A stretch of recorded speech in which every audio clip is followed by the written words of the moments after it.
Bonjour à tous, c'est Jean-Luc Roux sur sa chaîne YouTube. Aujourd'hui, nous allons parler des hackers du Hamas qui lancent un logiciel destructeur contre Israël.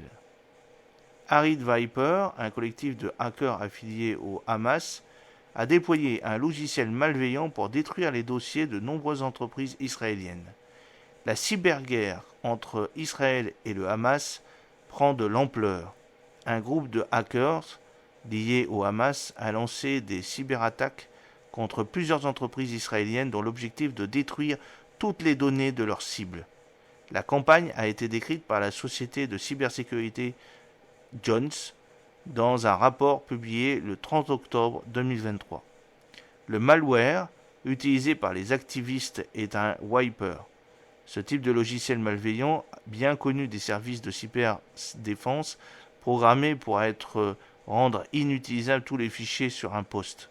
Ce Viper corrompt les fichiers en les écrasant avec des données inutiles, endommageant à la fois les informations et le système d'exploitation. Pour être clair, le logiciel rend inutilisable un document en écrivant de nouvelles données par-dessus.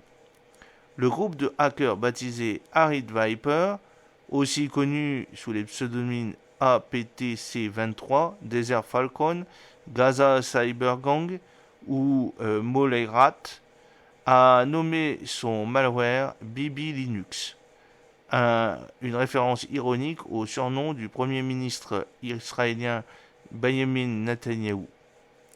A priori, les programmes basés sur les interfaces Windows et Linux seraient principalement ciblés. Des documents devenus inutilisables après le passage de BBX sont montrés sur la photo. Des cibles en Israël, mais aussi en Palestine. L'entreprise française de cybersécurité Sequoia a récemment publié un rapport sur Arid Viper. Le groupe est associé aux activités du Hamas et a été repéré dans de nombreuses campagnes de cyberespionnage en Israël, mais aussi en Palestine et au Moyen-Orient. Rappelons que le Hamas, une organisation considérée comme terroriste dans de nombreux pays, est au pouvoir à Gaza. Ces actions peuvent aussi être tournées contre les ressortissants ou opposants palestiniens. L'arsenal d'Arid Viper comprend des capacités d'espionnage telles que l'enregistrement audio à l'aide du microphone, l'exfiltration d'infos par clé USB, ainsi que le vol des informations d'identification du navigateur, pour n'en citer que quelques-unes, indiquait un expert D7 au début du mois. Le groupe est connu pour son utilisation de mails d'amorçage ciblés et de faux profils de réseaux sociaux pour inciter les cibles à installer des logiciels malveillants sur leur appareil.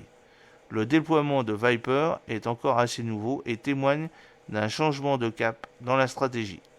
J'espère que cette petite vidéo vous a plu. N'oubliez pas de cliquer sur le pouce pour la promouvoir, de vous abonner si ce n'est pas encore fait et de partager cette vidéo sur vos réseaux sociaux. A très bientôt, Jean-Luc Roux.